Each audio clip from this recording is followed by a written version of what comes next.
समुद्र मंथन की कथा, अमृत, लक्ष्मी और शिव द्वारा विषपान।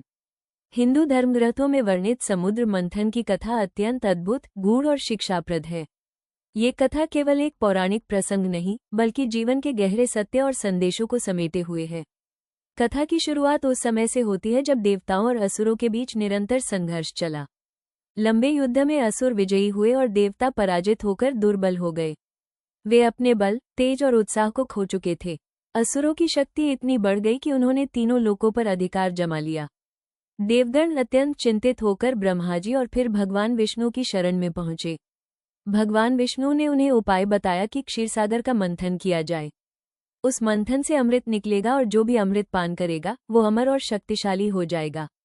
देवताओं को अपनी शक्ति पुनः प्राप्त करने के लिए अमृत की आवश्यकता थी, परंतु समुद्र मंथन जैसा महाकठिन कार्य अकेले देवताओं के बस का नहीं था। इसलिए विष्णुजी ने कहा कि इस कार्य में असुरों को भी सहभागी बनाना होगा। देवता पहले तो असुरों को साथ लेने से हिचकिचाए, परंतु कोई और उपाय न देखकर उन्होंने असुरों को प्रस्ताव दिया। असुर भी अमृत पाने की लालसा में तुरंत सहमत हो गए, क्योंकि वे अमृतत्व चाहते थे। अब मंथन की तैयारी आरंभ हुई। विशाल मंद्राचल पर्वत को मंथनदंड बनाया गया। वासुकी नाग को रस्सी के रूप में प्रयोग किया गया। असुरों ने वासुकी के मुख की ओर स्थान लिया और देवताओं ने उसकी पूंछ पकड़ी। जब पर्वत को समुद्र में स्थापित किया गया तो वह अपने भार से डूबने लगा। तब भगवान विष्णु ने कच्छप अर्थात कूर्म अवतार धारण किया और समुद्र की गहराइयों में जाकर अपने विशालकाय पीठ पर मंद्राचल पर्वत को धारण कर लिया, ताकि पर्वत स्थिर रहे और मंथन संभव हो सके। इस प्रकार देवता और असुर मिलकर क्षीरसागर का मंथन करने लगे। मंथन प्रारंभ हुआ तो सबसे पहले समुद्र से हलाहल नामक भयंकर विष प्रकट हुआ। वह विष इतना प्रचंड और घातक था कि उसकी ज्वालाओं से समस्त लोक जलने लगे। आकाश, पृथ्वी और पाताल तीनों लोक विष की घातक अग्नि से कांप उठे। देवता और असुर घबराकर इधर उधर भागने लगे, क्योंकि किसी के पास उस विष को रोकने का उपाय नहीं था। यदि वो विष फैलता तो सृष्टि का विनाश निश्चित था। तब सभी देवता एकमत होकर भगवान शिव की शरण में पहुंचे और उनसे करुणापूर्वक प्रार्थना की, हे महादेव, केवल आप ही इस भयंकर विष को धारण कर सकते हैं, अन्यथा ये समस्त सृष्टि को भस्म कर देगा।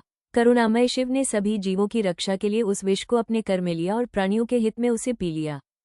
परंतु उन्होंने उसे गले से नीचे नहीं उतारा, बल्कि वहीं रोक लिया। विष के प्रभाव से उनका कंठ नीला पड़ गया और तभी से वे नीलकंठ के नाम से प्रसिद्ध हुए। यदि महादेव ने उस समय विष का पान न किया होता तो न तो देवता बचते, न असुर और न ही यह सृष्टि अस्तित्व में रहती। इस घटना से यह संदेश मिलता है कि त्याग और बलिदान ही सृष्टि की रक्षा का आधार है। अब मंथन का क्रम आगे बढ़ा। विष के बाद अनेक अद्भुत और दिव्य वस्तुएं क्षीरसागर से प्रकट होने लगी। सबसे पहले कामधेनु गौ माता प्रकट हुई, जो सभी इच्छाएं पूर्ण करने वाली थी। उसके बाद उच्चैःश्रवा नामक श्वेत अश्व और ऐरावत नामक विशालकाय हाथी उत्पन्न हुए। फिर दिव्य अप्सराएं प्रकट हुई। उसके पश्चात कौस्तुभ मणि समुद्र से निकली, जिसे भगवान विष्णु ने धारण किया। आगे चलकर समुद्र से चंद्रमा भी प्रकट हुआ। उसका शीतल प्रकाश चारों ओर फैल गया और देवताओं ने उसे भगवान शिव को अर्पित कर दिया। शिव ने चंद्रमा को अपने मस्तक पर धारण कर लिया। इस प्रकार मंथन से एक के बाद एक अनेक दिव्य वस्तुएं निकलती रहीं। इन्हीं में एक अत्यंत महत्वपूर्ण और शुभ घटना तब हुई जब देवी महालक्ष्मी प्रकट हुई। वे कमल पर विराजमान थी और उनके रूप की आभा अद्भुत थी। सभी देव और असुर उन्हें देखकर मोहित हो गए और उन्हें पाने की इच्छा करने लगे। किंतु लक्ष्मी जी ने अपने करकमलों में कमल धारण किए भगवान विष्णु को अपने पति रूप में स्वीकार किया।